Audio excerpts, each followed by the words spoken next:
6:48, and this morning we continue to honor Black History Month and those who are making a difference in our community. Yeah, absolutely. And San Francisco Mayor London Breed is one of them, currently serving as the city's first black female mayor. And she sat down with Crown 4's Noelle Bellow to go over what drove her to public service.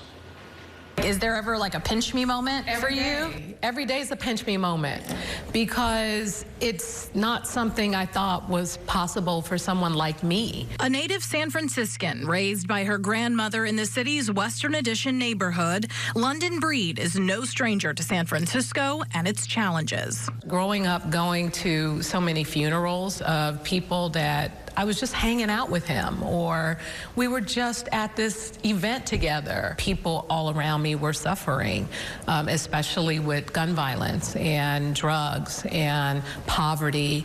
And I just thought, why me? Why us? She would learn to turn those questions into action, seeking out ways to help her community. She started out small, working several odd jobs as she grew up. I mean, I babysat, I cleaned houses, I did things to make a little bit of money. I ran errands for all the older ladies in the projects. Then at 14, Breed was one of the lucky ones to get a spot in Mayor Willie Brown's Youth Employment and Training Program, where she learned even one or two small actions could create big change. There was a stoplight in a location in my neighborhood where there was just, traffic would fly through. We would take our life in our hands every time we'd cross the street. And to make something happen like that as an intern, to put a stoplight in this intersection, that was amazing. To get a sidewalk that everyone would trip over, fall over, to get that fixed, I was like, there's a lot of power here. You could actually get some things done. She would go on to work at the African American Art and Culture Complex, spending her days uplifting the youth, some of whom now work in her office. As the city's 45th mayor, Breed says her drive for public service comes from her own past of growing up in public housing. So a lot of why I decided to do it is, why not me?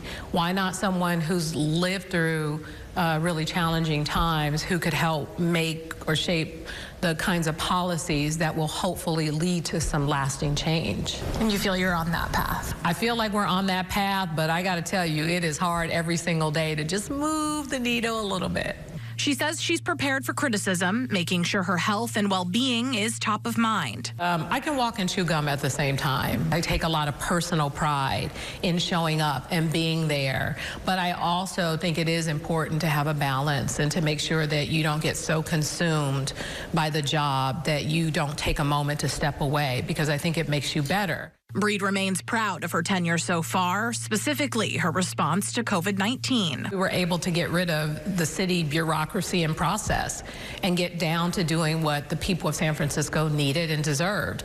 I wish we could do that with everything. She says bureaucratic layers make it difficult to address issues San Franciscans are concerned about, but it's not stopping her from trying. Folks don't want to hear excuses. They want results. We provide so many resources around social services, around treatment on demand, our homeless outreach team, our ambassadors, our response teams, and alternatives to policing. And I mean, just you name it, it's out there.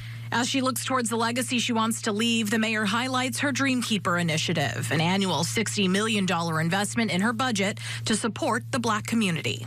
It's a response to the disparities that continue to exist when you look at the data around the homeless population. I mean, San Francisco has, a less than 6% African American population, but almost 40% of the people who are homeless are black. Dreamkeeper offers support for black-owned businesses and down payment assistance for housing. It's recently led to 19 new black homeowners in San Francisco. People say, oh, it's not enough. It's never going to be enough, but at the end of the day, we got to start somewhere.